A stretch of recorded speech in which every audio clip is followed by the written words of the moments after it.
Okay, good evening. Welcome to the Board of Selectmen meeting for November 5th, 2019 at the McAuliffe Hearing Room. All selectmen are present. I'm going to go right to our 6:30 p.m. hearing, application for transfer of on-premise beer and wine license from Culinary Underground, LLC to CU Enterprises, LLC. Mr. Purple? Mr. Chairman, members of the board, notice is hereby given under Chapter 138, the Massachusetts General Laws. The CU Enterprises LLC has applied for a transfer of an annual on-premises wine, malt, alcoholic beverages license currently held by Culinary Underground LLC, located at 21 Turnpike Road, Southborough, Massachusetts, described as 1,400 square feet with a front and rear entrance consisting of a teaching kitchen with demonstration area, storage space, and office, seating capacity of 25, occupancy of 48. Proposed manager on record is Giovanna Clott. Public hearing will be held by the Board of Selectmen acting as the local license authority in the Thomas W. McAuliffe Hearing Room, second floor of the Townhouse, 17 Common Street, Southborough, Mass. On Tuesday, November 5th, 2019 at 6:30. Southborough Board of Selectmen Licensing Authority. Okay. Thank you. And I presume you're here. Good evening. Yes, Mr. Mr. Chairman, my name is Christopher Mingason, fellow members of the board. I'm an attorney and I represent the CU Enterprises LLC, which is owned by Giovanna Clott and Elizabeth Tesler, who are sitting here before you.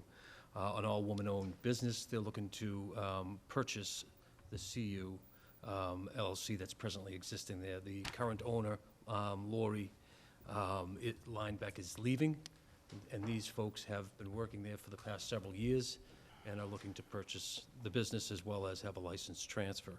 And the board may be well aware of what the company does, but it's a culinary educational company that educates couples and children and members of the community, and does corporate outings for some of the local businesses. For team building, we'll bring their people there to learn how to cook. And so with that, they do some wine pairing and occasional beer tasting along with the products that they make, and it's a wonderful combination. So these folks are both TIP certified and Serve Pro certified, as well as choking hazard safeties, et cetera.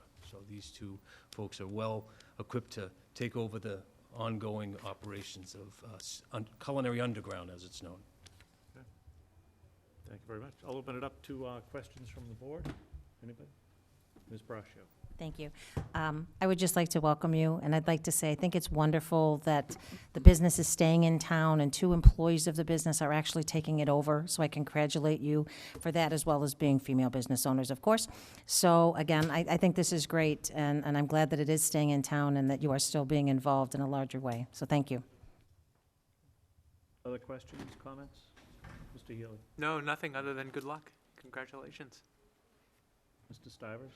Yeah, echo Ms. Braccio's comment. Great to see small businesses grow and thrive in town, so we wish you the best of fortune here. Thank you. Anybody from the public with any comments? I will move that we close the public hearing. Second. All those in favor of closing the public hearing? Public hearing is closed. Any other discussion? Is there a motion? I would, go, please. Marty? I move to approve the application. A I hearty, move to approve the application. a hearty second. Moved, seconded. All those in favor? Aye. Aye. Passes unanimously. Thank you, Thank you. ladies. Great. Congratulations. Godspeed. Next, I'm going to move to our joint meeting with the advisory committee. We have a little bit of a time constraint with this, as advisory committee is meeting themselves a little bit later on this evening at 7 o'clock.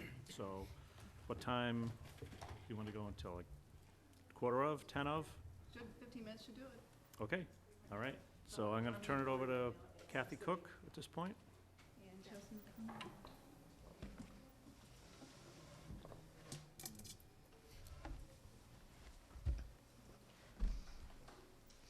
So it's nice to be here for the first time this year. So I thought I would introduce the current advisory committee. We've got 7 members currently, 2 vacancies. I think you probably know most everybody here, but just in case. So Andrew Dennington is here. Andrew used to be on the ZBA. He's an attorney. Judy Betts has been on advisory for quite a while. She and I guess are probably the longest members. Okay. Our newest member is Andrew Pfaff here. Andrew is a employee of Santander and is quite technologically proficient, so has lots of things that he helps us with. So that's worked out well. Tim Martell, who I think everybody knows. Tim's also one of the newer members, so he's new. And there's Mr. Rooney. Everybody knows John Rooney. And then our vice chair is Chelsea Malinowski. So before I get started, I just thought I'd update everybody since we're here. I've got 2 great slides, so don't look around yet. I don't want to spoil it. But we've got a really good committee right now. It really is cohesive. It's got a lot of talent, and I am excited that we're going to get a whole lot done this year. So we're off to the races. So last meeting, in one meeting, we talked about regression. We talked about OPEB. We talked about transfer station. So we've got some plans to look at things beyond just the budget. So we've got the budget starting tonight. We've got a couple departments coming in. We'll do a couple every meeting until we get done with those. But I'm hoping by the end of the year, we've really got most of that out of the way so we can focus on the budget picture, see what it looks like. You know, right now it still doesn't look great. And then spend some time on other things like transfer station, OPEB, some other things we've got going on. We've even started looking at the S&P 500 bond rating as far as how they got to our rating. We've really gotten down into it and looked at the details of it. Went back and refreshed our memory on John Butler's white paper that he wrote years ago where we were talking about stabilization and how much money to keep there. Remember, there was a pretty big argument about what we should have there. So I'm pretty excited about this committee. Yeah, I knew you would. That's why I'm looking at you. So we're pretty excited. So we are looking forward to working with everybody here, and let us know if there's anything we can do as far as helping you to do your job, and we'll probably get back together at the first of the year to compare notes on the budget. Okay. So we're here tonight for one specific reason. You may recall that at last year's town meeting, advisory showed the town a slide. Actually 2 slides. One slide for potential areas where we thought we could increase revenue, which we think we need to do. And at the very top of the list was to add the local meals option tax. So in 2009, the legislature passed a law for the attorneys in the bunch, it's 64L, that allows towns to decide whether they want to add a local tax on meals served in that town. The meals tax is just the sales tax on food, so it's the same thing. So it's 6 1/4 statewide, just like it is on everything else you buy that's subject to sales tax. So you already pay 6 1/4. Towns have the option to add another 0.75% to that tax, so you end up with a total rate of 7% if you were to add it. If we were to add it at next year's town meeting, we could have it effective in July. You've got to give your restaurants time to update their software because they'll have to add the local tax to their 6 1/4 they're already collecting. So they already collect 6 1/4, they change that to 7. We took a look at it, and we really didn't find a whole lot of reason not to recommend this. We're unanimous in the support as far as the recommendation goes. It would raise, we think, about $120,000 a year, year over year. Now, those numbers are a little bit stale. Massachusetts is able to estimate this because the local businesses are already filing their meals tax returns, so they know what's being sold here. So all you gotta do is take what's being filed already and then do the math, which they've done for us. They just don't have anything beyond 17 because there's been some change in the Massachusetts system that doesn't allow them to go grab it. But if anything, I would think it's probably gone up a little bit because we've added OLAs and probably a couple more things to it. So I think that 120 is probably a fairly conservative estimate as far as the revenue. The complaints that I've heard as far as not to do this or reasons not to do it are we don't want to hurt the small businesses. We don't want to increase taxes. So let's just talk about those 2 things and see what we think. It's a pass-through, so the businesses don't pay the tax. They're going to pass it through just like they do the state sales tax. So instead of paying 6 1/4, you pay 7%. So on a $50 check, you're going to pay another 38 cents. On a $100 check, you pay another 75 cents. On a $5 cup of coffee at Starbucks, I think you pay 4 cents. So this is not just sit-down restaurants. It's any prepared food. So it's Starbucks, it's Wendy's, it's the restaurants. So it's any time that you actually buy prepared food. Okay. As far as the impact on individuals, it's going to impact people who actually eat in Southborough, which is not necessarily all Southborough people. I mean, when you go to Starbucks in the morning, that's certainly not all Southborough people. When you go to, every town around us already has the tax. They enacted that pretty quickly after the legislature passed it in '09. The only town that hasn't enacted it besides us is Hopkinton. So I called the Brian Ballantyne's equivalent the other day to see what the reason was. He's new, so he had to go check with someone. So he called me back and he said, well, we never presented it to the town. The Board of Selectmen decided that they thought it would be a burden on small businesses, so they decided not to recommend it. So that was their reason for not doing it when they took it up. But every other town around us does have it. 241 cities and towns in Massachusetts have it out of 351, so 75% or so have it. If you look at the map, and it's certainly almost every town east has it. Boston has it, Cambridge has it, so all the big towns have it. If you look at what is raised town by town, too, it's a lot of money. This area alone is about $7 million when you include the budding towns, so it's a lot of money in total. We believe that we need to find new revenue so we can do some of the things that we need to do. By doing this, we also take a little pressure off the real estate taxes. If your total budget is Z and you've got to raise it with real estate taxes and local revenue, you increase local revenue, then you take a little bit of pressure off the real estate taxes, which everybody pays. So as far as our argument is going to impact taxpayers, that's actually not correct. It's going to impact the people who eat at the restaurants, which aren't always people that live in Southborough. And it won't impact the taxpayer who does live in Southborough. So we actually think we're taking some of the burden away from the taxpayers by doing this. So that's that's it. It's pretty cut and dry. It's pretty easy to implement once if it's voted on, and at the town meeting, the town meeting has to approve it. It's got to go through town meeting to get the approval. EDC started looking at this a couple years ago and recommended it. Now, so they, I believe, and I saw the letter this afternoon, Mark, I believe they support it, however, they want to earmark it for work that they're doing. We talked about earmarking it. We don't want to do that. We really think it needs to be in the general budget with general revenue and pay for whatever we need to pay for. So we're trying to keep the budget down and not necessarily find a way to spend more money. You earmark it, you're going to end up spending more money and not necessarily covering the things that you've got to cover with the budget. So that was one of the questions that I had. Is it possible to earmark it, to Yeah, pass it and yeah. earmark it towards And a couple certain towns have purpose? actually earmarked a piece of it, so yes, you could earmark it and restrict it as far as what it gets used for. So yes, you could. Did you say that EDC supports it? Because their letter doesn't say They that. support the actual, well, I read the letter real quick, so they did support, as far as I know, the actual concept of adding the meals tax when they first started looking at it. What I think, Dan, and maybe I read it wrong, what this letter does is basically not say they don't support it, but they still want it earmarked for their purpose. So it says, just in pertinent part, the EDC did not take a vote or any formal position, but this letter did serve as a summary of a discussion they took, but didn't represent any formal recommendations of the committee. So you're right, they did talk about what some of the uses could be if implemented, but they did not, at this time, take any vote or show support for it. They did have a discussion, though.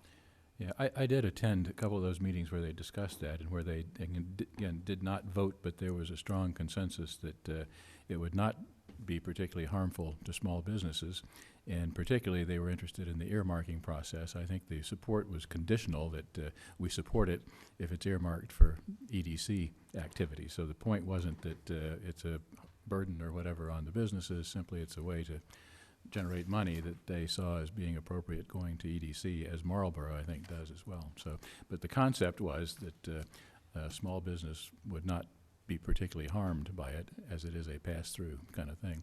As I'm interested in it simply because it broadens the tax base. Yep. So anything we can do to help get other town residents to pay taxes in Southborough is not a bad thing, I think.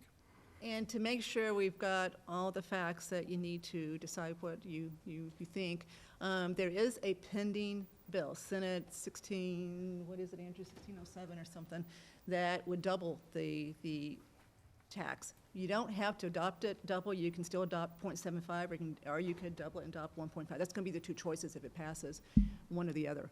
So it's nothing in between. So you either keep it at 0.75 or you adopt the 1.5. So that would actually double it. So if you want to turn around, this is one of my scintillating slides for tonight. That's what our neighboring towns are collecting right now with this tax. So when you eat in those towns, you're paying the tax. When you go to Starbucks in Framingham, you're paying the tax. When you go into Boston and eat, you're paying the tax. So each of us that lives here is probably already paying this tax quite often, assuming you eat outside of Southborough somewhat. Doesn't mean we like it, but. No, no. But I can understand this is what that I've done. sounds like we This pay is it. not scientific. I've asked people, I said, okay, if you go into Ola's and you pay $50, if they added 38 cents to that check, would it make a difference? And they always look at me funny, like, what do you mean? So I'm probably not answering or asking it very scientifically, but then I have to explain why I'm asking. They go, oh, no, it wouldn't, no, I don't think I would notice. So I don't know if 38 cents is significant on a $50 bill to a lot of people. I don't think it is. I certainly don't say 4 cents on a Starbucks cup of coffee, given what you pay for a Starbucks cup of coffee, is going to make anybody not buy Starbucks coffee. So we don't think it's going to affect the business in these restaurants, which is what you'd worry about. I'm not worried about the businesses thinking that it's going to impact them, other than, would somebody not go out to eat in Southborough because we added this tax? I mean, so where would you go? Hopkinton? Just, spend the gas money to go there to save your 38 cents? I just don't think you would. And just so I'm clear on this data, are those like the quarterly payments that those communities pay? Yes, paid, so the, so well, for the over the right total- is the total for the year, so it's $7.5 million is pretty much what they collected for the whole year, so that's quarter by quarter. So that's one of the things that the Department of Local Services shows you. So what guarantee do we have for the residents that this money wouldn't be collected and frivolously spent or wasted? Or those who say that if you keep taxing us, regardless of whether or not, this is perceived of as a small amount here, once we start down the path of joining others of let's tax more, instead of, I don't find a lot of people who say we're undertaxed. No, I I agree. think more people would say that we're overtaxed and government spends too much. And so, what guarantee is there that whatever this 120,000 isn't gonna be wasted? Is it gonna be earmarked for something specific, OPEB being one thing that we are dramatically underfunded?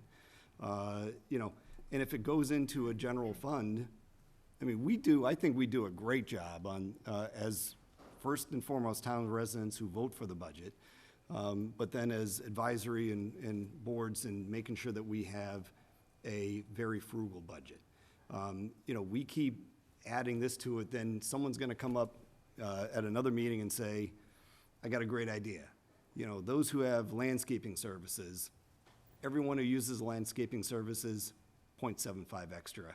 No one will ever know. It's just $100 on your lawn is now gonna be, you're better at math than I. Or, how about a millionaire's tax? Anyone who has a home valued at more than $1 million, you get to pay more. Anyone who uses services for trash pickup, guess what? We're gonna tax you more than the next person. Or where's it gonna stop? Those who use our new fancy, soon-to-be paved road out front, have to pass through with a little meter on their car, and you get to pay 25 cents each time you use our new fancy. My point is, when does it stop? I would love to find ways where we're actually reducing taxes on people, not looking for ways to have them be taxed more. And to me, like, the perception even is, a small amount, it's also perception. It's perception to our businesses that we're less friendly when you come here. Right now, we struggle to fill vacancies. We're trying to be as,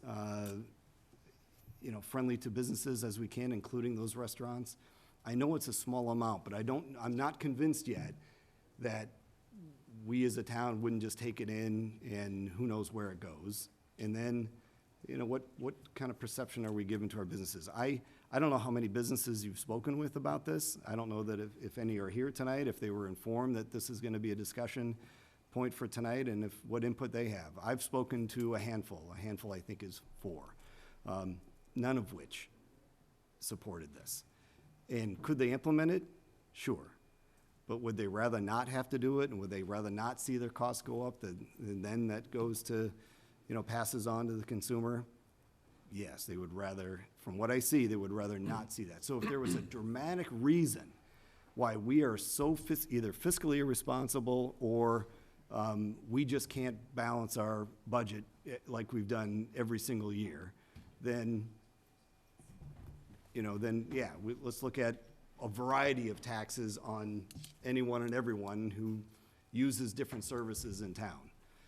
So let me so- just go back. And I'll just, all that having been said, it is now 10 of, and I know that you guys have a Let me meeting just do at this one more 7, time. so- Okay, so we're not trying to increase the budget. We're saying the budget is $55 million, and it's going to be paid for 2 ways. It's going to be paid for with real estate tax assessments, or levy, and what we just call miscellaneous local revenue. So it's about $11 million and $44 million as far as those 2 buckets go. So what we're saying is, we still want to spend 55, but instead of the 44 going up, let the 11 go up, because the 11 doesn't impact everybody here. We've got other people from other towns paying a piece of that. So I'm trying to keep the taxes down.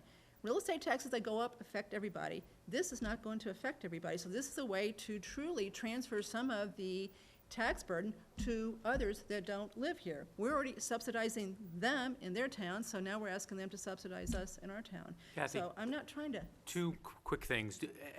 I'm guessing from what you said that you haven't reached out formally to the businesses in town. I suspect their answer is not going to be favorable to this, but. Of course not. Why would they say, oh, please? I understand, but I guess it would be interesting to me, if nothing else, to see what their articulable reasons were, other than we think it's a bad idea. In other words, do they think there are some data points for it's happened in another town, all of a sudden business dropped? That's number 1. Number 2, none of this happens without town meeting. Right? You've come in, you've made a unanimous recommendation, you've made a pitch to us. We at some point will talk about it and presumably take a vote, yay or nay. But ultimately, the people who would be paying at least some of the tax, unless everybody in Southborough stopped going to Southborough restaurants if the tax were imposed, but the people who pay the taxes would be the ones who decide whether or not they adopt this meals tax, right? That's correct. Okay. Yep, absolutely. Yep. I just have one other thing to add. So to answer some of Dan's points, we're taking a 2-pronged approach to this. And this was just one thing that we wanted to bring forward to you. So in addition to looking at this tax, we're looking at also reducing expenses through our, looking at our budget process as well. So this was just one that, as Kathy pointed out, was going to impact non-Southborough residents. So that's why we brought this one forward first, because it would be generating more revenue from non-residents. And then we're looking at the 55 number, but if we can reduce the 55 number, we're absolutely going to do that. So we're looking at both.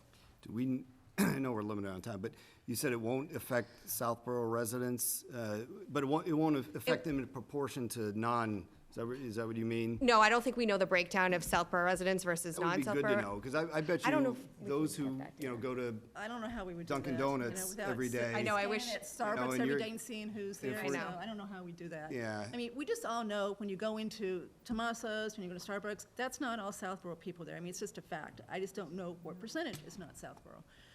So it's clearly not going to impact, it's not going to be generated by taxing Southborough alone. We're going to get a big piece of this, or a piece of this, I shouldn't say big, because I don't know, a piece of this from other people who pass through Southborough, who eat here, who drive through in the morning going to the Pike and stop at Starbucks or Red Barn, whatever. So, I mean, that's a fact. We just don't know what percentage it is. If I may, just quickly, I think this is a great discussion to start, and it's a great discussion to have. I would also be interested in feedback from the businesses, in particular the businesses on Main Street, with trying to institute any additional taxes in any way. They're already burdened by what's going on down on Main Street. So I'd be curious to hear from them and continue the discussion, because I think it's a valuable discussion to have, and ultimately the taxpayers will decide. But I think the local businesses, small businesses, because looking at a lot of these towns, we have a very different small business base than a Westboro even, as far as our mom and pop restaurants. So I would just be interested in hearing again kind of some of the feedback from the business owners as well, and the reasons why, if they're not supportive of it, you know, why. So, but I think it's a great discussion to start, and thank you for starting it. Okay, fair enough. We'll see you soon. And again, it's certainly nothing that needs to be voted on, acted on tonight, and ultimately needs to go to town meeting anyways. Yep. I will, understanding that the advisory committee needs to leave, if there are others who did come here to speak to this, I don't mind continuing the topic for another, say, 10 minutes or so. So we'll watch the tape, but we do have to get down there because we got to get John Parent back up here at 7:30 for you guys. Okay. Thank you for coming. Thank you. All right, so again, if there is anybody from the public, Mr. Robbins, if you could go to a microphone.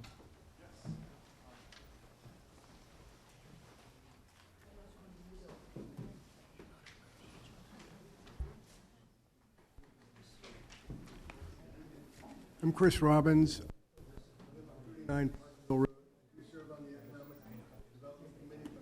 Representing them tonight. And first of all, I want to thank the advisory board and the Board of Selectmen. Excuse me one second. Mr. Lett, Kathy, please, we need to continue our meeting. Thank you, Mr. Robbins. Go ahead.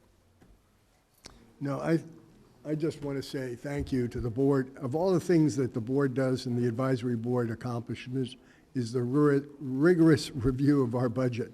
Ever since I've been here in Southborough, we couldn't rub a nickel without getting the kind of review that you all provide.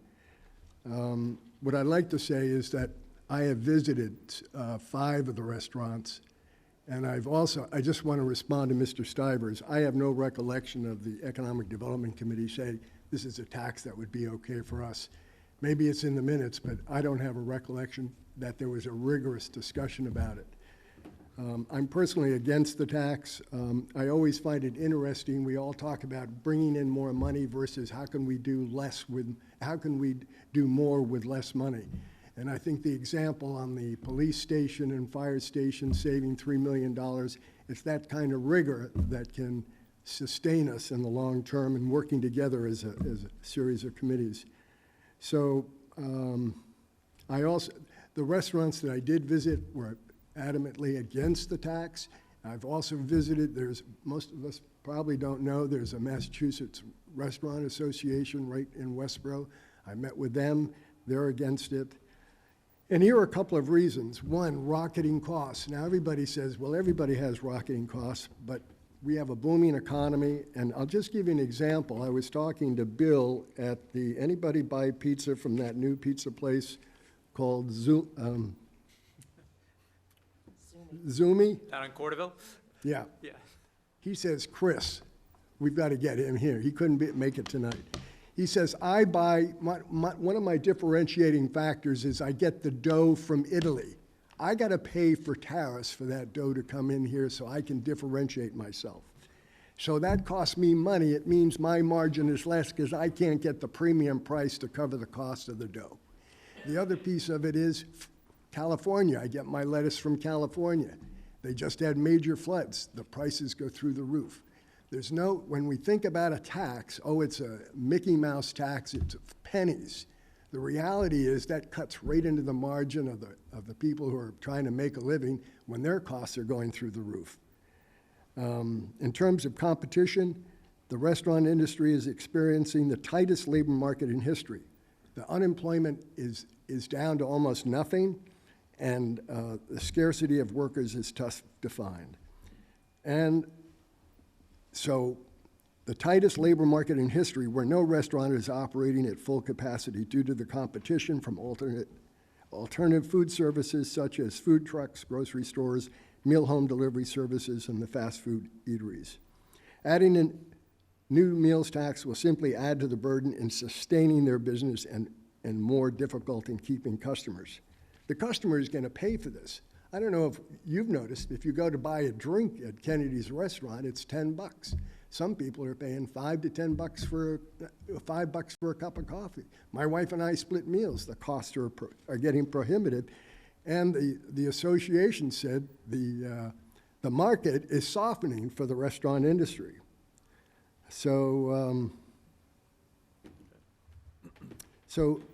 Many people believe this is an inconsequential tax on the consumer, but we all know that this is just another tax on the individual that rarely ever disappears and just keeps going up, just like you said, Dan. Here we are, and the other part that is really upsetting, I think, for me, is we're singling out one industry sector in this town. Why are we doing that? Why are we picking on them? This is a form of what I call identity politics. We target a small cluster of businesses over another, or a larger sector. We have very few amenities in this town, and losing another restaurant would be a major loss. These restaurants are a part of several hundred small businesses that are located in Southborough. Combined, they employed several thousand people and pay almost $20 million in taxes, and we need more. We also have a unique and diverse set of industries that is unusual and very special, and we've got to be careful how we handle that. They do commerce, our companies, many do commerce and trade all over the world. They rely on our restaurants to bring their customers, to partner with, and to expand their business. These are places where they can improve their relationship with their community, as they do, and to bring our families where we can celebrate and have fun. Yes, we are all interconnected. We can't do without the restaurants. And the diversity of our business enables Southborough to survive financially and creates jobs during the good and difficult times. Essentially, if you look at all of the businesses, the foundation that they stand on is the bedrock of our financial well-being. And if we keep chipping at every corner we get to tax them, it means that foundation will disappear. And so we have to be very sensitive in today's global marketplace, where we're not just competing in world markets, but we're competing with every town who's trying to compete to fill those rooms so we can optimize our taxes, but not figure out ways to burden. By the way, if you keep raising the taxes to go out to dinner, we're not going to dinner. I mean, my wife and I split meals. You can't. A friend of mine said, I just had breakfast with my wife and spent $25 for breakfast. So adding a simple little tax, and they don't know how to measure what people as a citizen or a resident just driving through. So we're just going to stick it to the tourists and the travelers coming through. That's not the way we should behave. So ladies and gentlemen, the key thing here is bring in the businesses, and if you haven't, what I was finding a little upsetting is they hadn't really met with the businesses to really understand what their feelings are and how it might impact them. So I propose that you not consider a meals tax and continue to support our businesses. Thank you. Was there anybody else who had come for that? Yes, sir.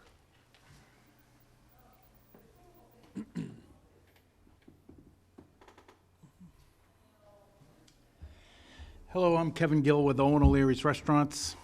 I owned that restaurant 30 years ago in August. We opened up, and it's been great being here in Southborough. I feel like a neighbor. We had the increases, and it was 10 years ago they increased the sales tax 25% here in Southborough or across the state. Westborough went up 40%. I mean, they talk these little numbers, 38 cents a check, but it's 40% was the increase, from 5% to 7%. It's sizable, and it hurts. And you say, well, how does it hurt? It's a pass-through tax. Well, less people do come in, you know, and you still have to write out a check for $12,000 every month, and it's like, for 5 minutes you think you had it, you know. What I do is, in the towns that are at 7%, I don't give to their youth groups as much as I will here in Southborough. You might notice I donate towards the basketball teams and little teams like that, anything we can do to help. And I feel more obligated to do that here in Southborough because of that 0.75% difference.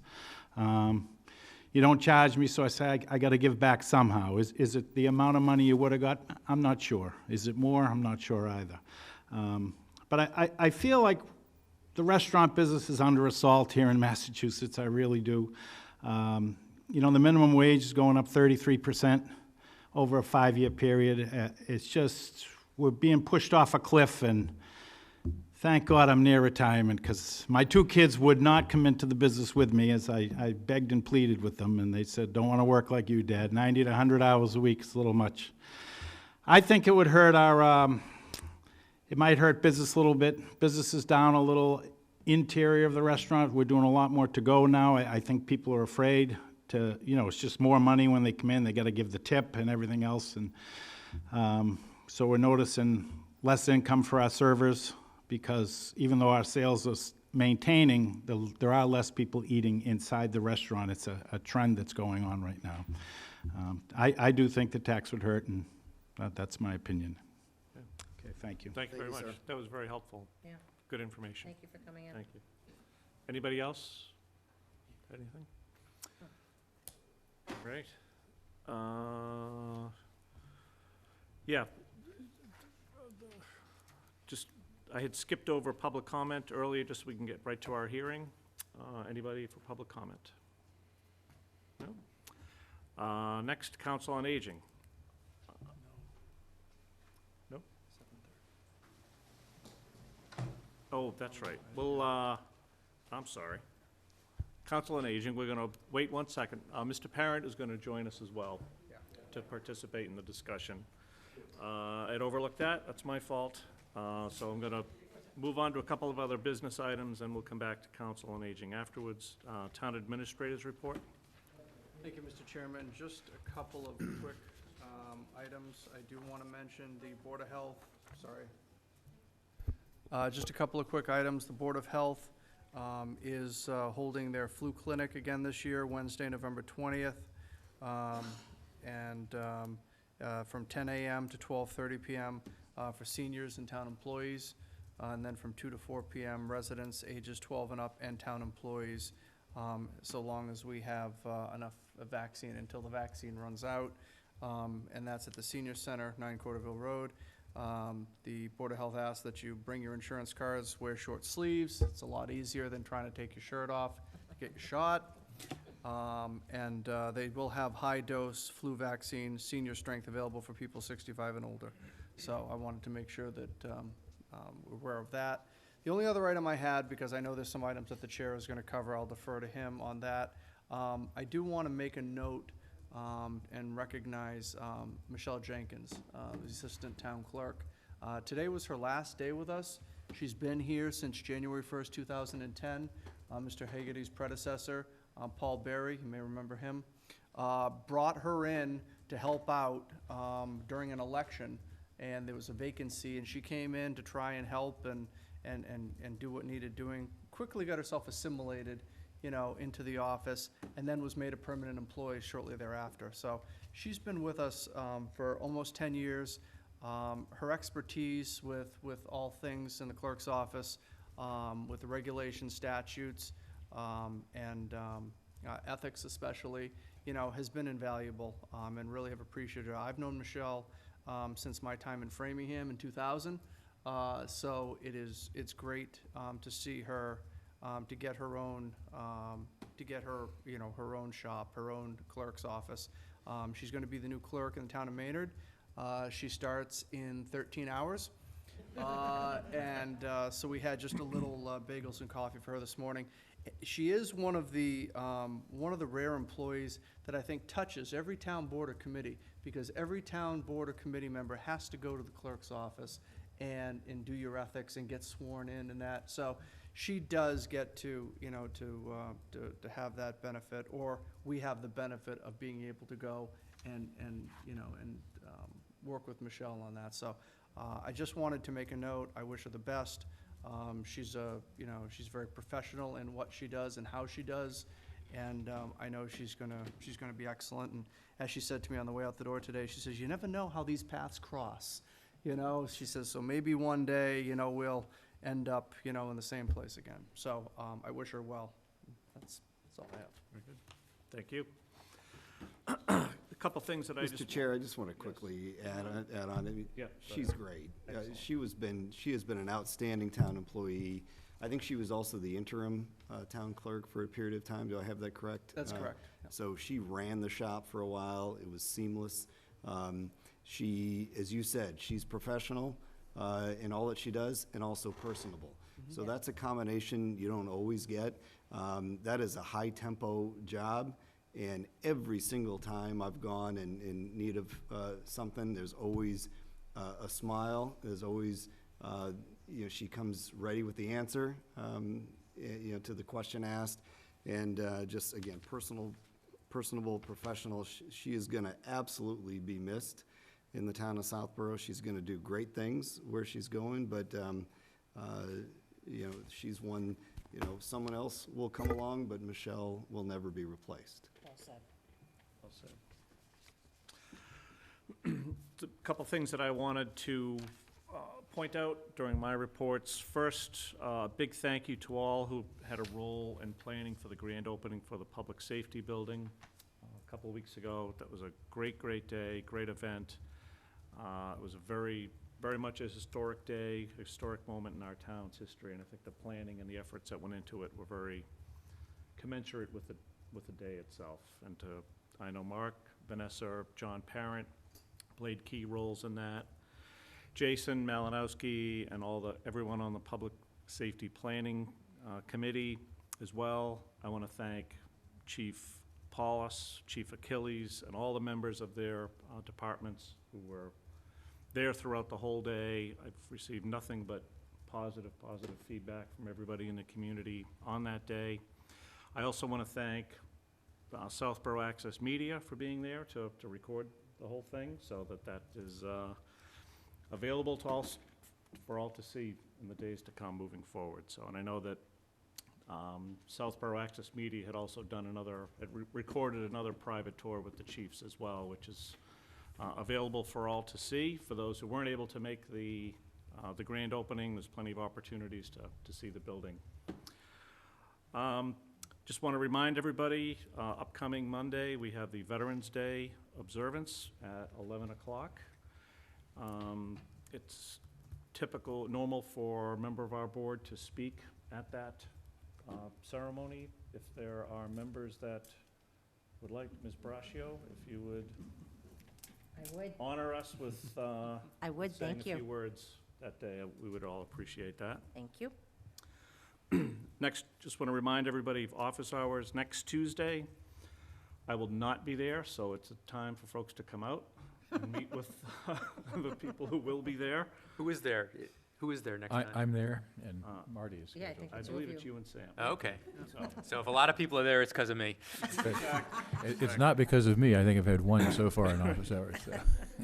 and lastly, this coming Sunday, just a reminder, hope everybody can make the dedication for the sign for Mr. Wilson at the entranceway to the golf course.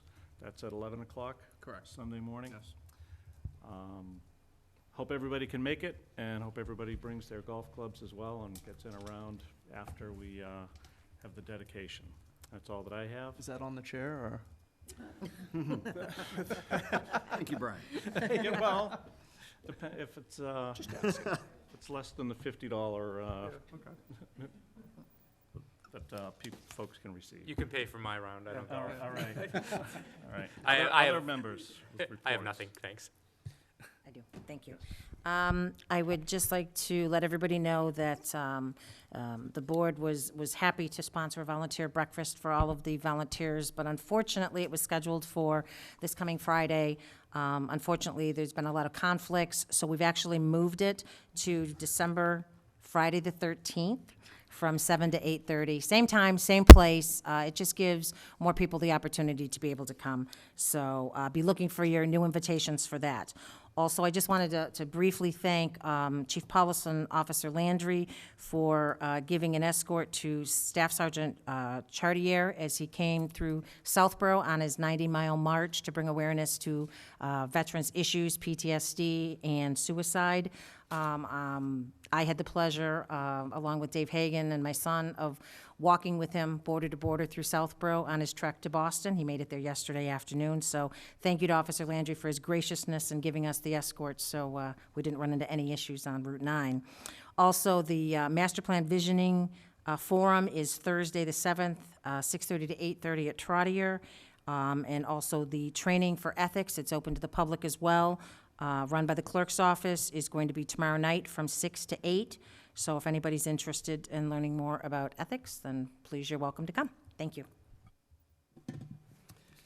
Mr. Chair, were you going to address the letter received at You some know, I point? was going to make more of it. Having just received it, Okay. I was going to wait till our next meeting. Okay. to, All right, thank you. I would just like to thank our local scouts who invited me to come speak yesterday at their scout meeting at Pilgrim Church in the back hall there about Veterans Day. So it was wonderful. They were generally first and second graders. They came in uniform. They had amazing questions that first and second graders would ask of an Army guy. And it's always heartwarming to be asked to speak and then to really see the attention that these kids have at such a young age and the really honestly the wonderful questions that they asked. And at the scout meeting, they were making, part of what they're doing is crafts for our veterans. So they're on Monday, they're gonna bring those crafts to our veterans. They made cards, they had stickers, things like that, and thanks to our veterans for what they've done for our country, and it was absolutely heartwarming, so I wanted to share that. That's wonderful. Yeah, I got a couple of things, thanks. One point, I got a lot of questions about what's going on with Main Street, and I understand from Mr. Purple this morning that in fact, those of you who have driven recently see that they're paving on the binder coat there. So the theory is that they will actually finish that from Sears Road to Cordoville Road this construction season, and at least get rid of some of the major humps and dips and clanks that you get on your car when you go through there. So cautious optimism on that one, but visible progress. That's great news. I want to expand a little bit on Ms. Braccio's comment about the master plan visioning session that's Thursday evening. I think there are issues across a broad range of topics there that I would hope many residents will be interested in. Things like how do we develop the villages to make them vital parts of the community, including downtown Fayetteville, Cordoville, Southville, T-Station area. How do we enhance housing diversity so young families and seniors and downsizers can actually still afford to live in Southborough? I think that's very challenging, and the committee is trying to figure out how to deal with that. How do we further strengthen our excellent schools? We've got a great asset there, and how do we elevate that and enhance it going forward? How to enhance the physical connectivity in town with sidewalks, trails, things like Route 9 pedestrian crossings, causeway pedestrian crossings, and so forth. Great opportunity in some of those areas, and again, the committee is trying to figure out how to get that into the longer range thinking and planning for the town. Focused on how to support and enhance the sense of community in town through town programs, facilities, services, et cetera, which is one of the things that I think people say they value very highly, and I think there are ways that we can do that going forward. How to enhance and protect open space in town. One of the great assets of the town, we've got a lot of valuable open space, and how do we keep that and strengthen it? A new topic in recent years, how to deal with climate change. A lot of towns are now planning for if we get global warming, does that have an impact on the town? There's a process for evaluating that and building in resiliency in terms of the things that the town can do. And it seems to make sense to look at that. No clear answers, but again, the committee is thinking about that. How do we plan for future public infrastructure needs? We see the senior center folks here tonight, clearly longer term. I think there's been a lot of conversation around senior center, community center, facilities, and again, how do we get ahead of that and be proactive in terms of anticipating those needs? And finally, how to pay for all the things that residents seem to want and balance out the cost versus the value of these things. And again, many topics, a lot of opportunity for people to express their opinion, to ask questions, to get things on the agenda for the committee to discuss over the next year or thereabouts as we work through this process. So we would hope that anybody who's interested in these topics can come in and talk with committee members, get their ideas on the lists of topics that we are going to consider going forward. And we will have presumably additional sessions like this, but this is a chance to get in at the front end of the process, and we would hope that there's a large turnout for it. Thank you. Okay, thank you. Move on to consent agenda. Are there any items listed that members would like to hold? If we could hold C, please. Hold C. Any others?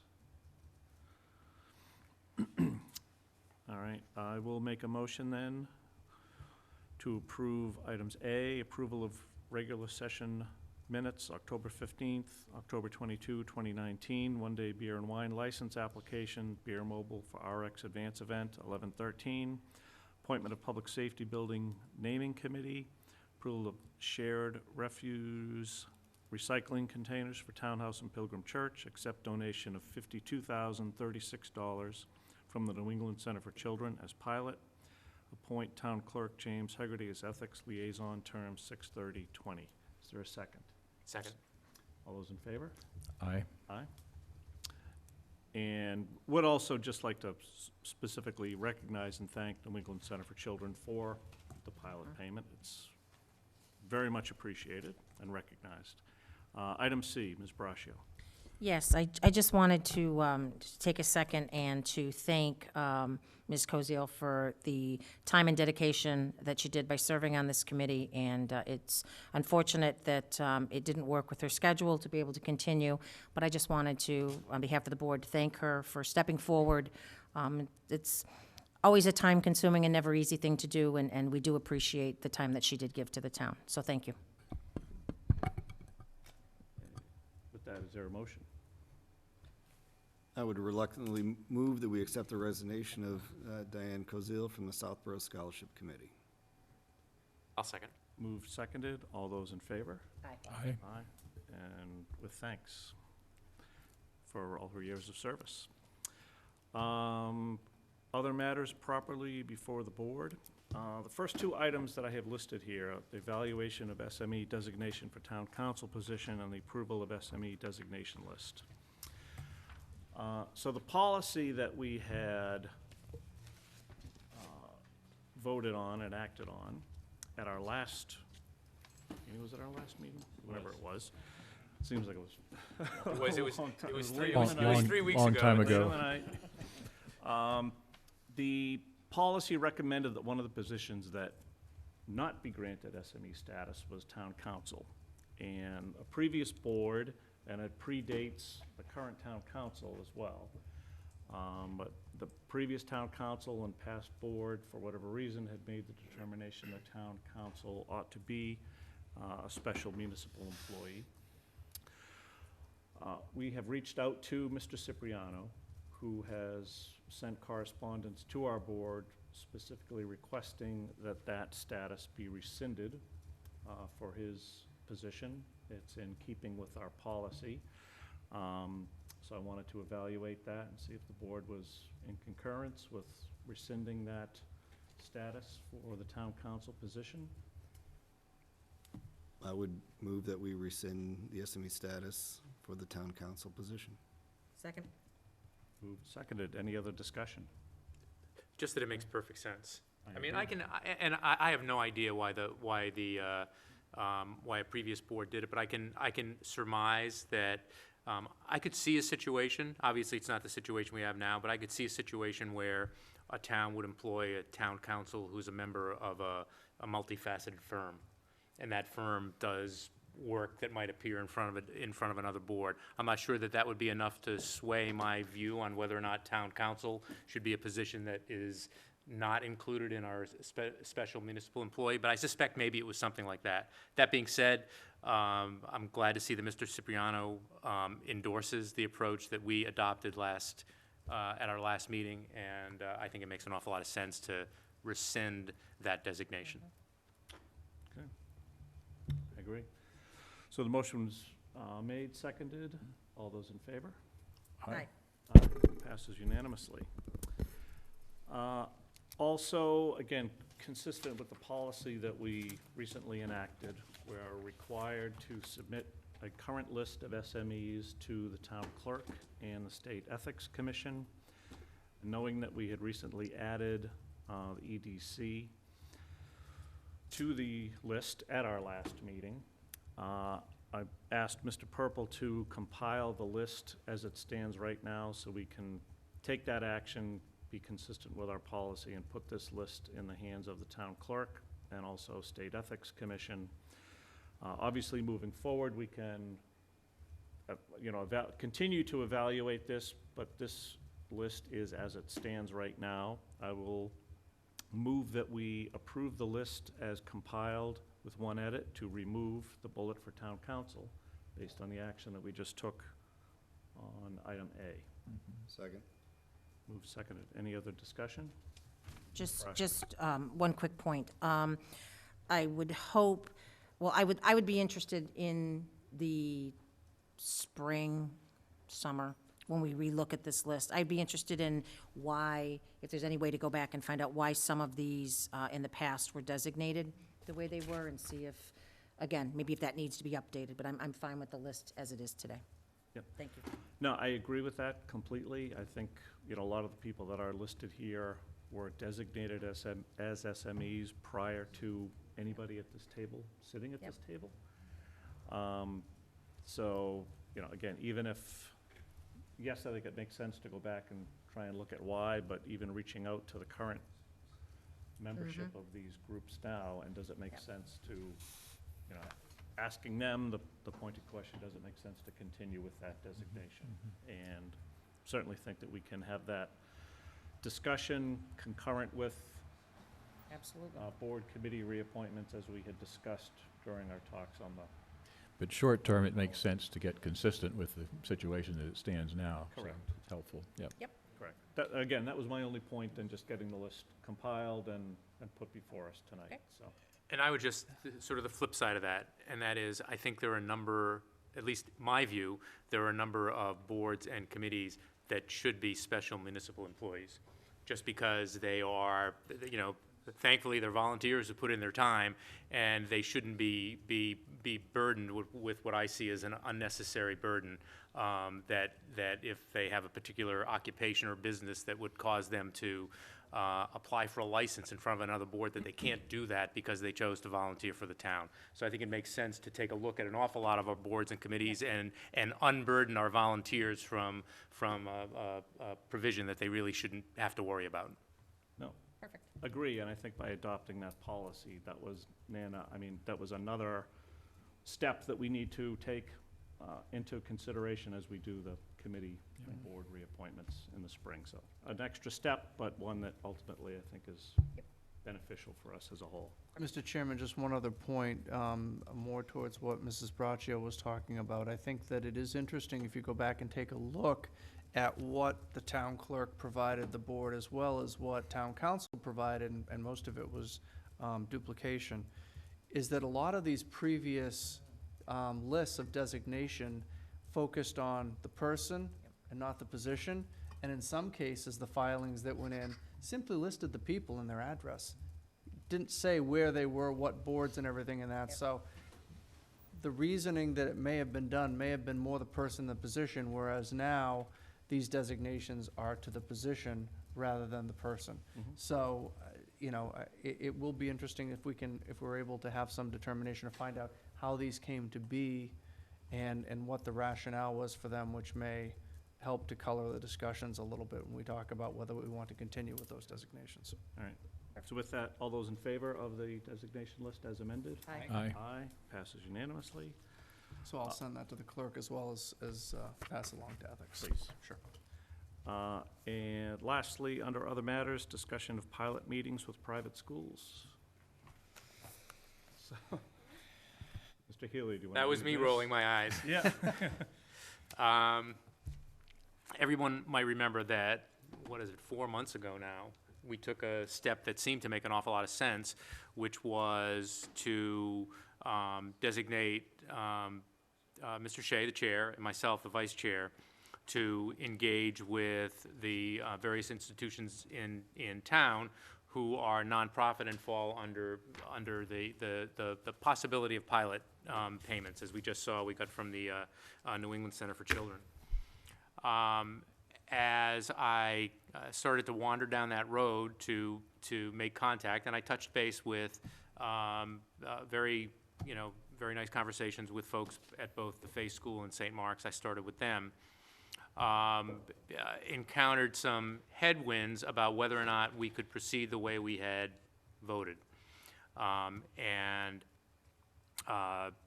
touched base with the Attorney General's office and got the usual sort of response you get from the Attorney General's office, which is very self-protected. I get it. But it wasn't clarifying. And so reached out through Mr. Purple to ask town council to expand on some comments that have been made at our open meeting session that the town clerk organized. And that resulted in the letter that's in our packet today, which essentially says that at the very least, having a two-person designation evolves under the law into a subcommittee, even though it's not designated as such, and even though it's not even a quorum of the Board of Selectmen, and that therefore any discussions that Mr. Shea and I would have about pilot issues and any meetings we might have with individuals from Fay, St. Mark's, or otherwise would be subject to all of the strictures of the open meetings law, which at some point, there likely will be discussions that need to take place under the auspices of the open meeting, but that's not the sort of thing I don't think that St. Mark's and Fay and the like want to sign up for at first blush to discuss this issue, and I don't think any of us want that. So where we find ourselves is that what we wanted to do, we can't do, which is have Mr. Shea and I as designees of the Board of Selectmen to have those discussions. So that's where we are. We can have a single individual do it. We can have a member of the Board of Selectmen with a member of the administration or members of other committees or the like, potentially. But I think that also raises some issue about whether or not we've created some ad hoc subcommittee. So the open meetings law has put on, if not a straitjacket, at least some handcuffs on how we proceed here. So sorry for all the background, but it's a little bit complicated. It's good. It's frustrating, but all right. So between the two of you, is there one of you that would have the time and the interest to continue with the effort more than the other? Or even split it, have one maybe talk to Go St. one? Mark and one talk to Fay, and That's also, then the burden doesn't fall on just one selectman. Listen, I wasn't in the military, but I know sometimes that the smartest thing to do is to step back instead of stepping forward. That being said, Mr. Shea's got a lot on his plate, for sure. I made the initial contacts with these schools, probably against my better judgment. so moved. I think that makes good sense. I don't think you stepped forward Probably or against my back. better judgment, I'm willing to designate Mr. Kalenda and I'll second the motion he made. Let's vote quickly. Thank you, Marty. No, I'm happy to do it. Thank you, Marty. Do we need a vote So on that? we should No, probably. I don't think we need a vote. Just I don't to- think we do. No, I don't think so. And I've been reporting back a little bit in terms of the conversations that I've been having. They've been pretty non-substantive at this point, but I will now, hi St. Mark's, hi Fay, I'm coming back.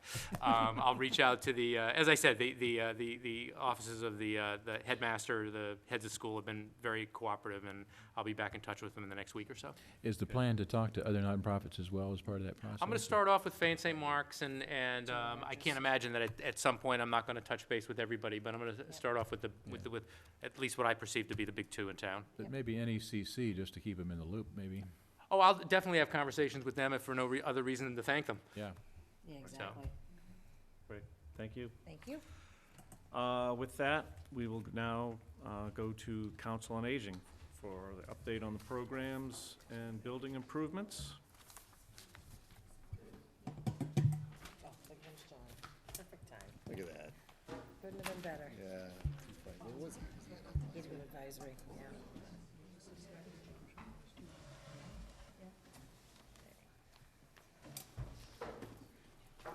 And before you start, for those who don't know, that is an outstanding Eagle Scout project that is there. The you flagpole, go. the American flag, it's lit up at night. Another great job by our scouts in town. And that picket fence was done by Paul Semino's son. Look at that. And I think I just saw him a little bit Well, I ago. guess Paul left, Oh, but it was his son that headed up that Isn't that picket great? fence project. beautiful. So welcome, thanks for coming, and the floor is yours. Well, thanks for having us. I'm Bill Harrington. I'm the Council on Aging Chair, and with me is Joyce Manoskis and Brent Trotter.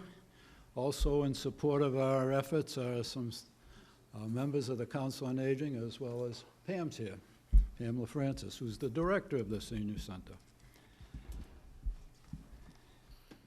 Part of our mission of the Council on Aging is to look to the future needs of the growing population of the citizens here in our town.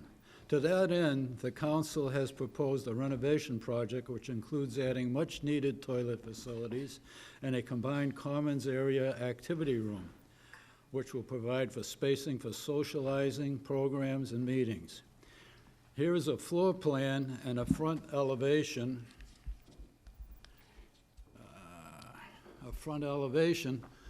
of this addition.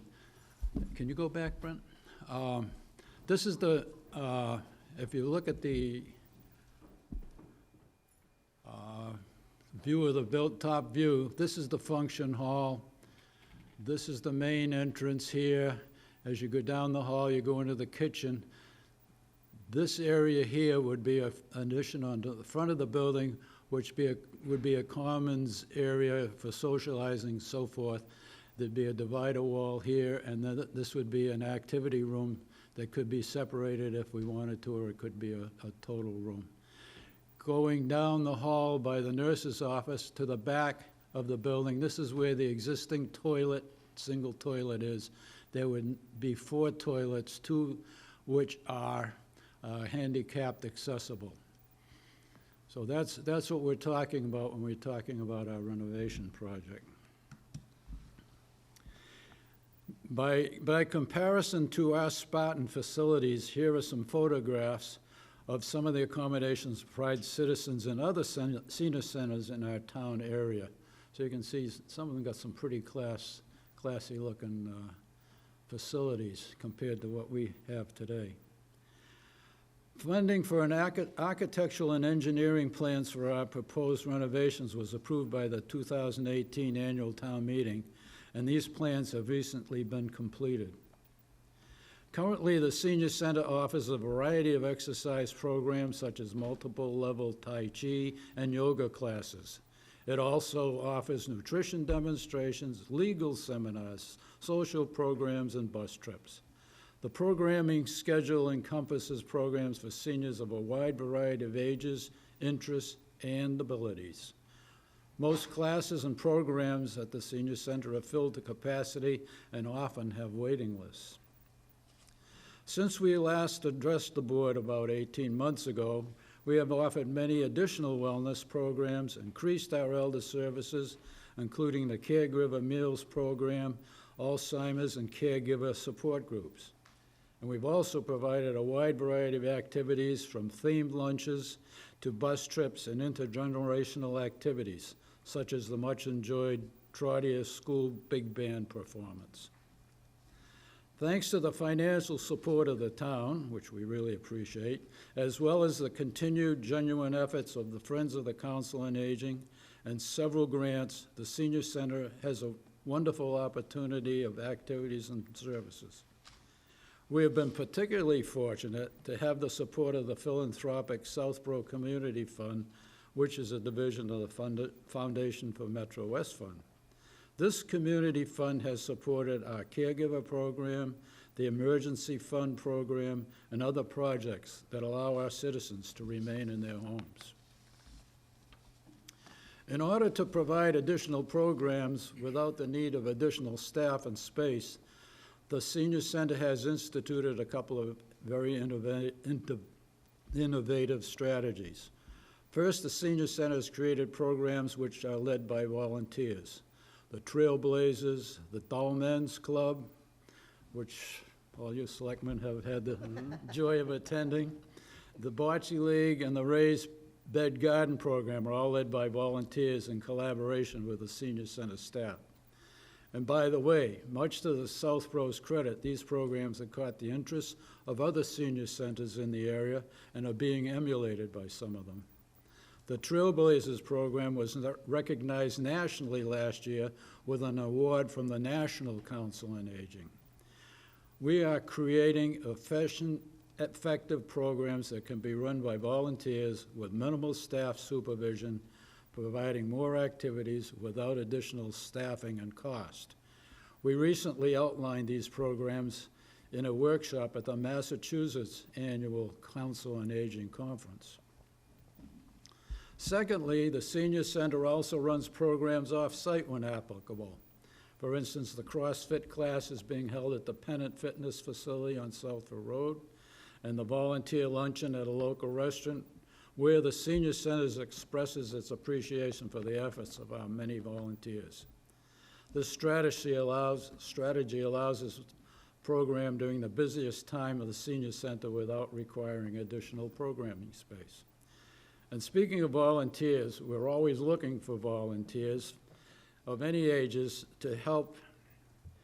On November 23, we're having our annual Autumn Fair, which is a Friends of the Council on Aging fundraiser.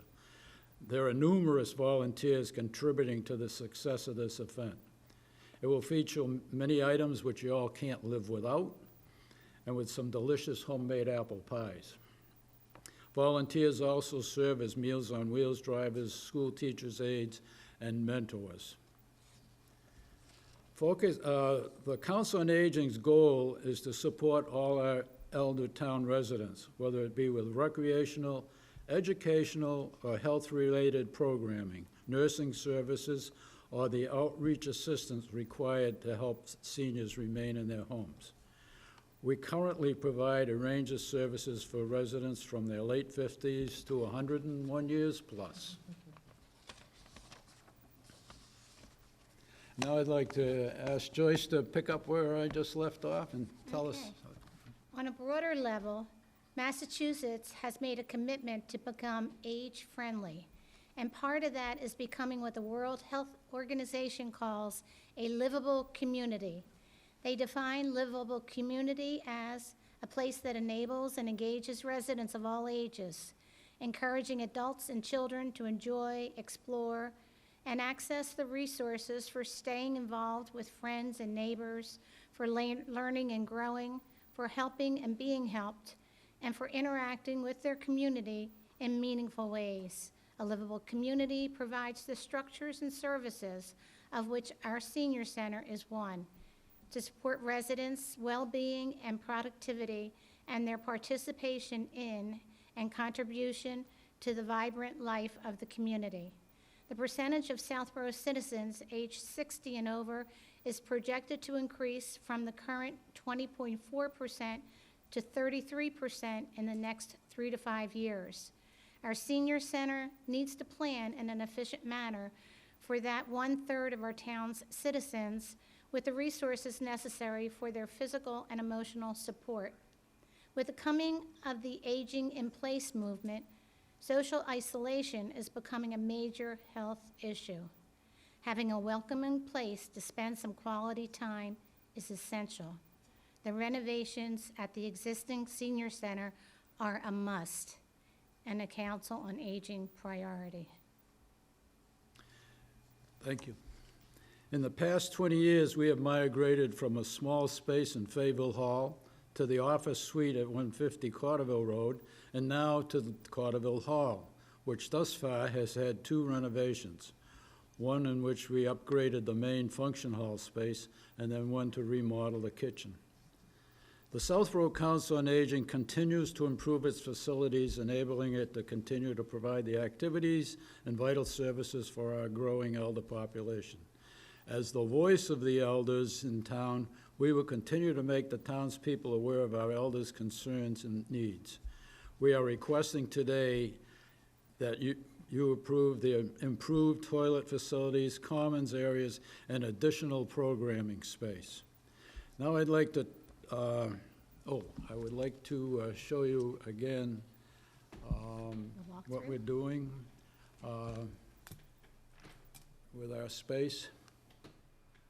This again is the front area with the commons area, the meeting room, and then in the back of the toilets in the back area. And we now have a little walkthrough that shows you just exactly what we're thinking about, if we can get that to work. There's a 3-dimensional look at the building. This would be the commons area with the meeting room. And now we're gonna walk you right through it. There you go. Here we're looking towards the street. This would be the doors looking out, which are doors and windows, out to the front lawn. Then we would have an area here with a television for people to sit and watch and read, bookcases for our library, and then there's tables here that we're gonna miss. We're gonna go around this twice, Brent. This would be the divider wall here into the meeting room, a door out into the hall, windows out to the front. This is the other side of the wall. There's a little table here, maybe that's a computer, or maybe it's being built as a puzzle. Then we have tables here that could be for extra space for dining from the kitchen, which is right over in here. And when we open it up, we could have more space for dining, which is very much in need. If you've ever been over there when we've had a little lunch and everybody's sitting on top of each other and walking past each other, and it's a very congested area. So now I'd like to turn this over to John Parent, our Facilities Director, who's going to talk a little bit. We've been talking about the interior part of this renovation, and he's going to talk about some items which are maintenance items to the exterior portion of the building. Hey, Bill, I'd comment, that's a mighty young-looking group of seniors in there. I wish I looked that young, so if the senior center can do that to you, I'm in there. That's the best we could find. Thanks. Good evening. Hey, Good one. where you been? In regard to the before-mentioned project, which would definitely include 4 toilet rooms and the addition of an activity room on the front of the building, building elevations and construction plans have been completed at this time. These plans have been presented to the various Assabet instructors who would have students working on each element of the project. These instructors are currently working on compiling budget numbers of what it would cost to actually perform the project. Once these budget numbers are available, they will be passed on to the finance department. I've requested some cost estimates to be broken down into 3 separate segments. One segment being the activity room in the front of the building, another segment being the 4 toilet rooms, and the last segment being the siding of the exterior of the building. Once we have these numbers, you can develop the plan and timelines accordingly. As the construction project is not slated to begin until September of 2021, that is when Assabet has their first available opening at this time, I've requested that all cost estimates have a built-in escalator. When we're talking 2 years out, naturally there's going to be price increases, and we need to face that right up front so we have realistic numbers moving forward. For those of you who may not know, Assabet Valley is currently working on the golf course clubhouse. They're building a new deck, replacing the roof and residing the building, and they are doing an absolutely fantastic job. And I have no doubt whatsoever that if we were to move forward with Assabet as basically the contractor on the addition at the senior center, they would do just as fantastic of a job. From a financial perspective, by working with Assabet, the town does stand to realize a substantial gain, or savings, we should say, in regard to labor costs, while providing a hands-on experience for the various students in the multiple trades that would be working on site. There are a few elements that Assabet cannot handle themselves. Needless to say, if we have to relocate a septic tank or pour a foundation, we would still have to take care of that through regular process channels and work with Assabet in the process. In short, working with Assabet on this project could truly be viewed as a win-win situation for both the town and the students. And John, we're able to work with them, we don't have to bid? Assabet, you do not have to go out to bid for Assabet work. Okay, thank you. How long will it take for the Assabet to do this? We would anticipate if we went forward with this entire project as presented, it would be a multi-year project. Like 2 or 3? Or? I'd say 2 years, we'd be able to wrap up in 2 years. That's it, John? Is that? That's it, I'm gonna hand Okay, it back. one of the things that's interesting is that one of the programs or efforts of the senior center is intergenerational activities, and we have the big band come over and play, and we have seniors that serve as aides at the schools and so forth. But I would consider this project with the high school students building a senior center about the ultimate of an intergenerational project. Where'd she go? Here I am. Ms. Joyce, would you like to chair that? Well, a strong senior center just makes good fiscal, socially responsible, and economic sense for our community. We are requesting that the board fully support us in our efforts and make Southborough a livable community for our elder population now and for the years to come. Thank you. And with that, that's our presentation, and I know Lisa has a question.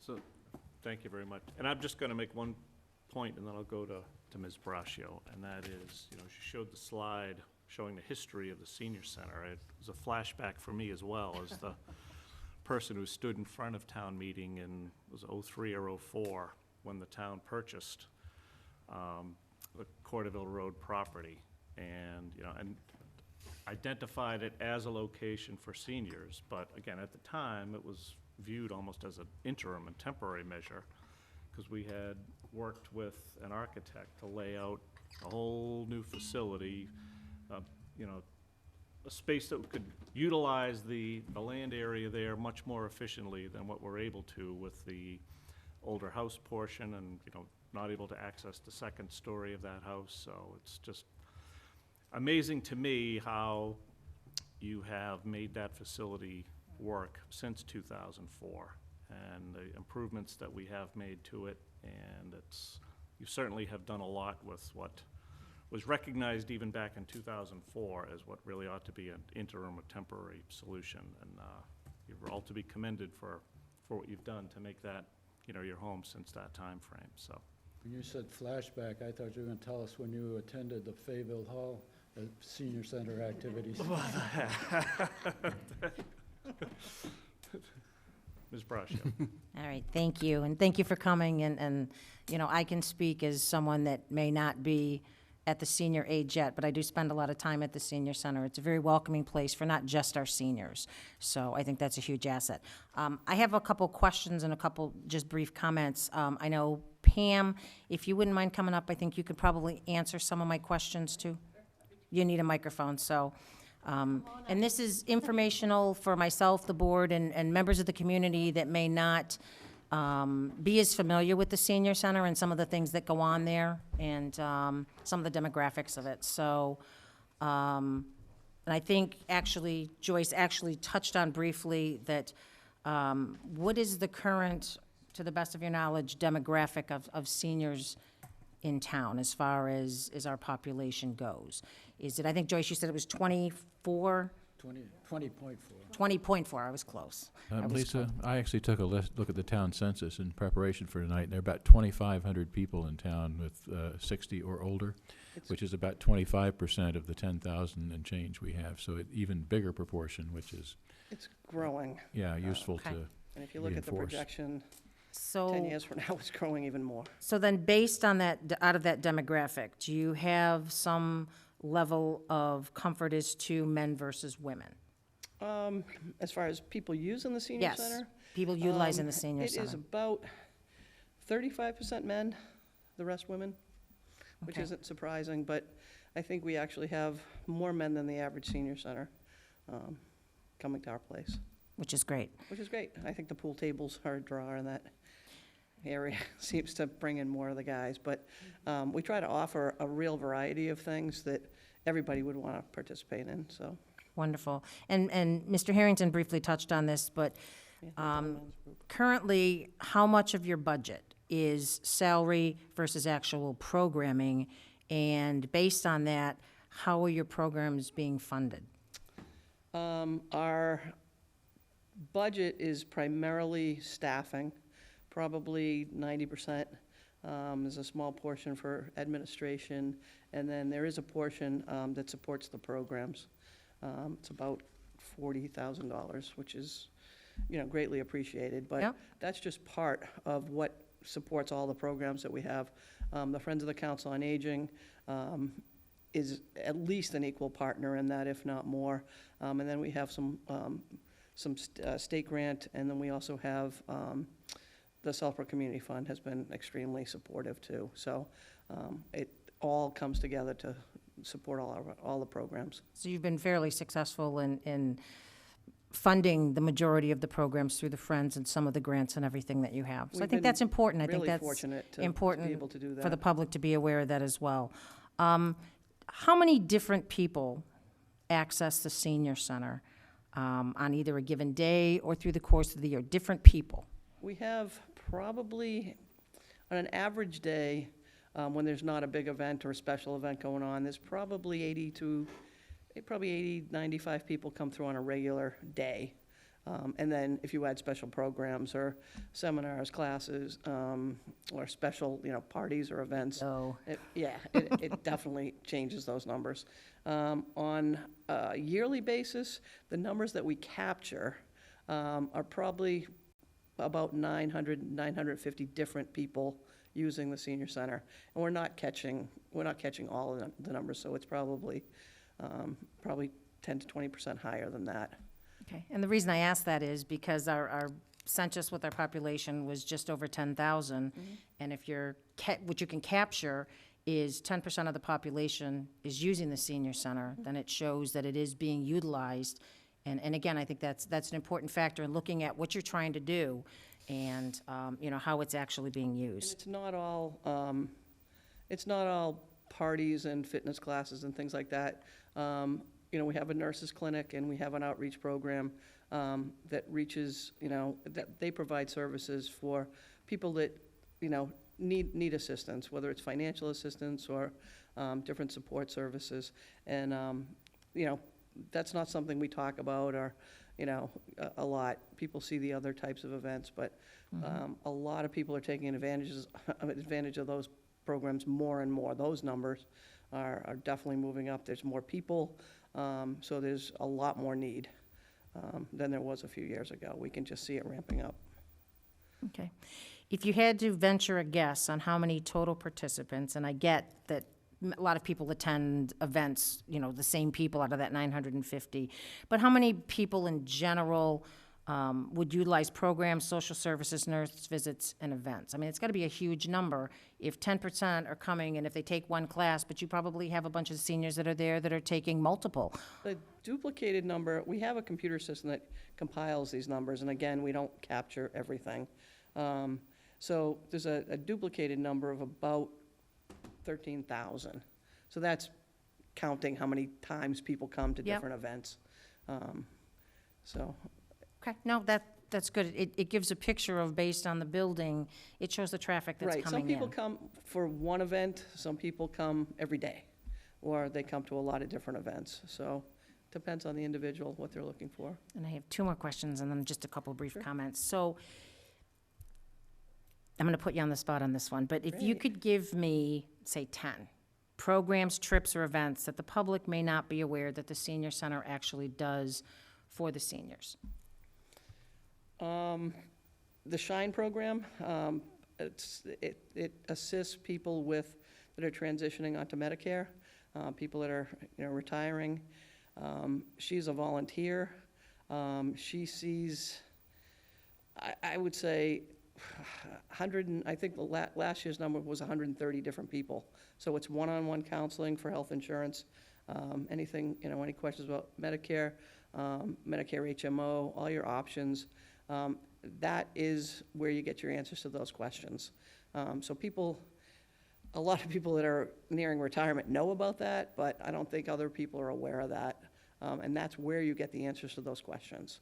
We have a handyman program where we have actually 2 volunteers, Bill being one of them, and they basically go out and help, hang pictures, put up, bars in a shower. I mean, all those little things that sometimes people just can't do themselves. And so we want people to know about that and take advantage of that. The people that use that service are thrilled to be able to call somebody, have them, there's no charge. They do a great job. We have a tax work-off program. There are 30 participants in that. It's a really active group. They support all different departments in the town. I don't know if people realize that we have a nurse 2 days a week.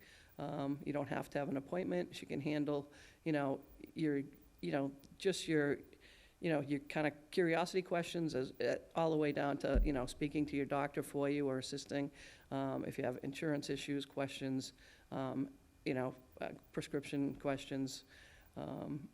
And we have a lot of outreach services that people don't realize that Cindy can help with. If anybody has any concerns, give us a call, sit down with Cindy and talk to her. And we run a ton of different programs. We have that Trailblazer program that has just taken off for young, active seniors. Mary Ann Anderson runs that, and it's been spectacular. Sometimes it scares me a little bit with some, horseback riding and zip lining and things like that. But yeah, so we kind of let it go. We push the boundaries a little bit for what people want. We do a lot of trips into Boston because people don't like to drive, you don't want to park, to different shows. We do a lot of things with local restaurants, local businesses. Pennant has been a huge part of our new fitness program. It's off-site. We do it on their kind of off hours, which is our on hours. And so they've given us a great deal and a great program that has really taken off. I mean, there's not too many fitness programs where you can have 20 people that start out and they go for 16 weeks and you still have 20 people at the end, sticking with programs like that. So that's been a really cool program that's new. So we try to do a real variety. It's, I always say doesn't belong to me and the staff, it belongs to the seniors. We want to know, what they want. And that makes for a successful program. We find out what people want and then we try to make it happen. So I don't know if that was 10, but. That's perfect. And then just one other question. What do you think is the most important thing that the senior center does for our seniors in town?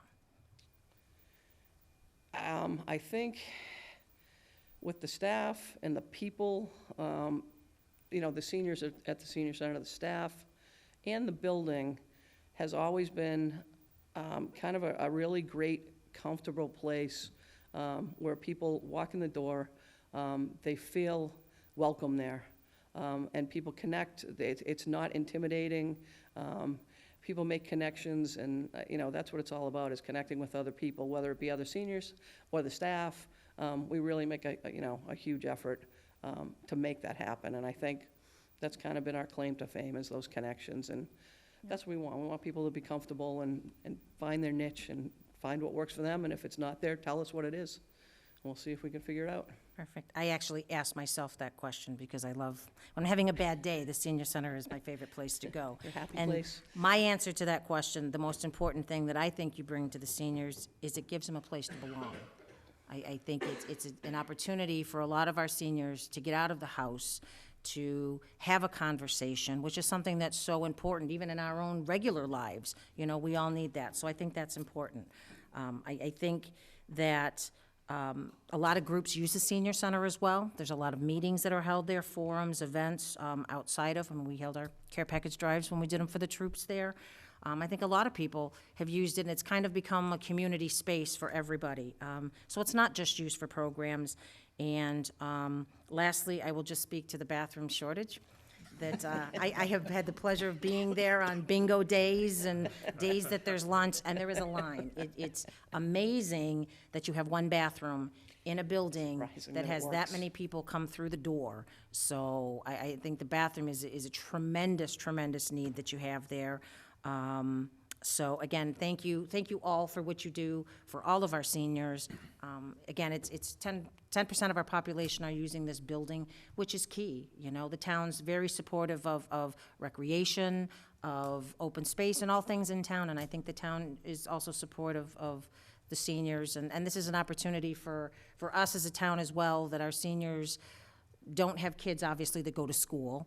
And, a lot of the services. So this is an opportunity for us to help the seniors, so. Well, we're also on a second round. We're actually working with some people and have people coming to some programs that their parents came to the senior center before them. So it's, I guess I've been there a long time. But again, thank you, and that's all I have. Thank you. Other comments? Mr. Kalenda? That was an outstanding presentation. So whoever, I mean, that takes work to put that together. I don't know that I would be able to. That was outstanding. So thank you for doing that. It provides us the information that we need. Pam, you are an amazing asset to this town. So You did a great job on putting that together. but We you know, have, but have you an- are a very welcoming face every time that I've gone to the Thank senior you. center, and you're exactly right, Lisa. It's an outstanding community environment there. It's a and pleasure for us welcoming to be place. able to do it. Yeah. So my question is, first of all, on funding. So how do we? Is this in a capital plan? Is this how would this? Does this move forward? Good question. So, the conversation that has been had to this point is that we would be seeking an article at town meeting, whether this town meeting or the following, for the borrowing authorization for this work to be done. Now, Assabet, there's been several meetings with John and Bill and the instructors from Assabet so they can get a full understanding of the project. I think that Assabet is really the only way to do this. It's the best way to do if it, you're, sounds well, you know, but and the reason I say that, Dan, is because you cannot exceed 30% of the assessed value of the building in a 3-year period with improvements of the building. The building is valued right now, and the assessors cards have it at $1.15 million. So essentially, your improvements over a 3-year period cannot exceed, say, $350,000. We could never go out to bid for this project, pay prevailing wage and do that and stay under that amount. Now, if you exceed that, I apologize, if you exceed that amount, you are now required to bring the whole building up to code. And if you've ever been up to Mr. Parent's office, it gets a little bit, it's like an Escher painting up there. You go upstairs into an office and come down. I've been there. You know, so there's a lot of space up there that really is not accessible because, you know, we have not put an elevator, taken those steps in that. If we exceed that 350 number, so to speak, within a 3-year period, we would then be required to make the building fully accessible, which is probably millions. Now, Assabet, as I believe John had mentioned, Assabet's doing a great job across the street at the clubhouse. You will note, you know, it's kind of an audition for them coming over and doing stuff at the senior center. We need to get the numbers from the Assabet instructors, figure out some of those pieces, as John mentioned, that Assabet can't do, that we would have to get outside at full cost, put it all together and see how it works, and see if it fits within that 350 number. If it doesn't, then we need to kind of sit down and go back to the drawing board and say, what do we do first?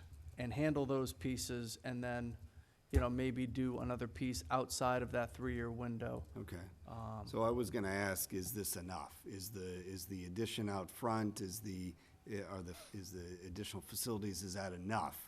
And it sounds like we probably can't do more anyway at this point, even if we wanted to.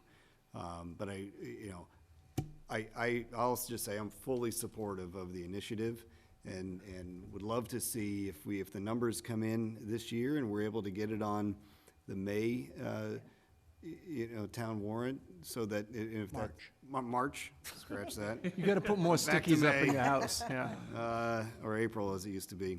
The March town warrant, it'd be nice to move the initiative forward, and sooner than later. The way this is designed too, it's super flexible. Just like when we put, you know, the function room in, we made it as flexible as we possibly could with those walls. You know, they get opened and closed, and those chairs get moved, and those tables are up and down, and now the programs that could fit in one section have expanded, and we have to, they're so big, we have to use 2 sections. And that's partly why we need the additional space. But this new piece would be super flexible too. It would be flexible off the kitchen and then flexible within the two spaces. So we can use it for a lot of different things, a lot of different ways. Okay. So Are you having the Veterans Day Yes. lunch? A week from Wednesday. Wednesday. It'd be on the 13th? Yep. At noonish? Yep, Noonish. Yep. Awesome. come on by. Thank you. Come and bring your flag. Yes. Mr. Stivers. Thanks. Great presentation. One small point on the programs. One of the things that I've been interested in is that you do have volunteers come in to make presentations on financial planning and estate planning, which is, to me, a very interesting issue in terms of seniors and so forth. A very technical area, so the help there, I'm sure, is very valuable. Yeah, and we also do like a lot of legal, Yep. legal workshops and things like that. Very helpful. To Mr. Kalenda's question, is this enough? I think the answer is it's not enough. And one of the things that is an interesting lesson for me as I look at the slideshow, that 15 years roughly in an interim facility says that it takes a while to get these things done. And one of the topics that's been active in the master plan committee is sort of where is this going longer term? And there's been conversation around community center / senior center. So I think that it's very helpful to get that kind of conversation at least on the table and try to plan ahead and figure, is it another 15 years or can we do something more quickly, et cetera. So I would urge folks who are interested in that topic to come Thursday evening. One point to reinforce Ms. Braccio's comment, I've been in the healthcare business for a number of years and very interested in trying to understand what people need to live a healthier and happier life, both physical and mental health. And one of the things that's impressed me is that there are a variety of studies out there that try to look at various therapies and figure out what works, what doesn't work. And a very obvious message in hindsight is that a key factor for people in terms of being healthier and happier is that they have someone who cares about them. And very simple, and I think the Senior Center offers a source of that caring to a lot of folks in town who may not have that in their home life or whatever, for whatever reason. And for me, that's a critical function and something that we ought to support and think about going forward. A lot of these things drive at that, but I think it's keeping that in mind is a very important thing. So thank you for those programs. Mr. Healy. Hi, Pam. How long have you been with the senior center? I don't know, probably, how long have you been doing this? This is not We've going to been end fighting well. with Marty for money for No. You're only 6 months into this. Come on. No, because I remember when, interestingly enough, Fayville Hall, that location was considered for a new senior center. And I guess following on an awful lot of comments here, I mean, in some respects, I mean, the presentation was great. The question is easy. I mean, should this money be spent on this facility to, that's an easy question. Of course, the answer is yes. The only thing that troubles me is the time frame, because you're talking about not, and I understand the time frame isn't going to change, but you're talking about 2021, and then you said it's a likely 2-year project, so you're talking 2023. And that's great in 2023, and this is a town facility, and those improvements are good for a town facility. But I suspect, I mean, somebody went and took those pictures at other towns. I've been to some of those other facilities as well, and I mean, incredible kudos to you folks for what you've done with Cordoval, and thanks to the town for purchasing it and making it available. That being said, I mean, we had a wonderful ceremony a couple of weeks ago for a public safety facility that the town of Southborough is and should be incredibly proud of. And our public safety officials, can and should be incredibly proud of that. And it's not just because I've crept into the 60s. Thank you for bringing up the age disparity, Ms. Braccio. But I guess from my perspective that 2021 start, 2023 finish for what's a town asset and needs those as well. I'm hoping and encouraging that there be some, I don't want to say longer term planning, I want to say medium term planning, because we've talked earlier tonight about taxes, and there are tax burdens, but if anybody in the town of Southborough deserves to be treated well by the taxpayers and would be treated well by the taxpayers, it's the seniors. And I really think that is, whether it's through master planning, through some initiative by us, some gentle or more than gentle prodding by you folks, that honestly, again, it was in the mid-90s when we were talking about a new senior center, and now we're talking about fixing bathrooms. Lots of Band-Aids. It would be nice to have a new senior center in Southborough, and again, it's not gonna happen overnight, it's not gonna be a snap of the fingers, but I encourage you to start, if you haven't already, not just thinking about it, but, you know, putting pen to paper about how that would come about, what some costs would be, et cetera, et cetera. Again, it was a wonderful ceremony for the public safety building, but honestly, that thought kept going through my mind that the town of Southborough is missing something here, and we need to fix that. Good comment. Mr. Purple? Yeah, Mr. Chairman, just to Mr. Healy's comments, I don't disagree with you. And I think that when Assabet numbers come in and we take a look at that and we understand what that timeline means, I think you need to be prepared to look at, turn the diamond slightly and get a different viewpoint and say, is this palatable for us to wait this period of time for these level of renovations? And if the answer is no, I really think at that point that the consideration needs to move to potentially a new building, okay? Because I don't know that it's worth sinking the type of money that we'd need into that building to make it fully accessible, to spend $600,000-700,000 on an elevator and do those things. So that may be the next step. Now, you mentioned this conversation was happening in the 90s. How long ago was the conversation for public safety happening? How long did we go with outdated equipment and infrastructure and HVAC and dodged a lot of bullets over that time? So this is the same type of conversation that we had. I think it would be looking to begin the same type of process. And do we want to then, understanding that that's probably a new senior center is at least probably a 4 or 5 year discussion, before something actually you can have to cut a ribbon in front of.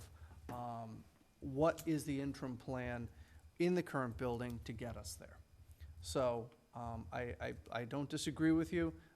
It's probably, I don't know the palatability, I think that might be a word, of the taxpayers to jump back into the deep end so soon. We have a nice story to tell. We've got everything, pretty much all set now with public safety. It doesn't mean it's not, something we have to continue to pay for the next 25 years. So we'd have to gauge what that threshold is. But I, like I said, again, don't disagree with you. One of the discussions that we've been having ongoing is whether it is a senior center or a community center. And I think that's something that the master plan committee needs to address. There's serious advantages of a community center over just a designated senior center, in that you have the use of the building during the day for the seniors, and then in the afternoon, evenings, you have the youth, and then in the evenings, adults, so forth. My daughter did something at the Northborough Senior Center a number of years ago. Did they do something like that, where there's a division? No, Northborough's got strictly a senior. Strictly a senior center, okay. Yep, but I think they may use it for different things. in Yeah, the she was evenings. over there for something, and she wasn't senior, so. Yeah, they do it. I think they use the function rooms And for that was different things. clearly the concept that we had come up with, as with the planning that we were doing for the other building And that it was was gonna kind be on of, that that was the site. concept that, when we were looking at Central Street, it was a much smaller place, but it had other departments and things in there too. Yeah, it was a septic problem over there, is my memory. There's a few problems over there, yeah. Yep. So we've been through that phase and that phase. Yep. So, and through those phases, we've done a lot of research on community centers and things like that, but a lot of time has passed, so things have changed, Yep. so. Great. All right, thank you very much. Thank you. Great Thank you update, for your great time. presentation. Thank you. With that, is there a motion to adjourn? So moved. Second. All those in favor? Aye. Aye. We are adjourned. Thank you.